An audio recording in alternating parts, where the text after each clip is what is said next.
kami maging banal na loob, ang magpuri at sumamba sa ngalan mo, at ipahayag ang mga kabutihan mo.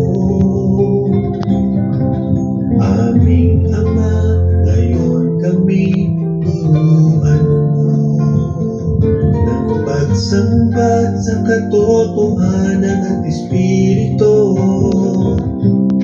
Ang magpuri o ka lamang sa puso, at ang kaluluwa'y nagagalak sa'yo.